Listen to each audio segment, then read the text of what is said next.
Welcome to Solvetic, your channel to always learn technology easily. Below in the description, you will find useful links we used in this video.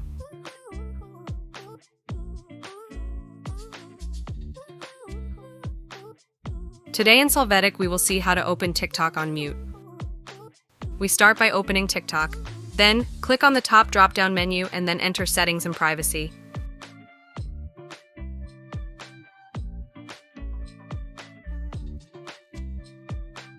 Inside here, we are going to look for the playback option.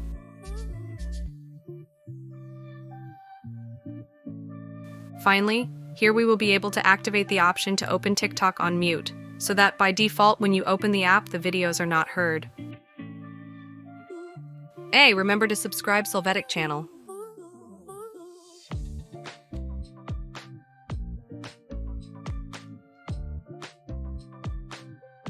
We hope it has been helpful for you. Here are links to watch more videos of your interest and subscribe to the Solvetic channel. Thank you.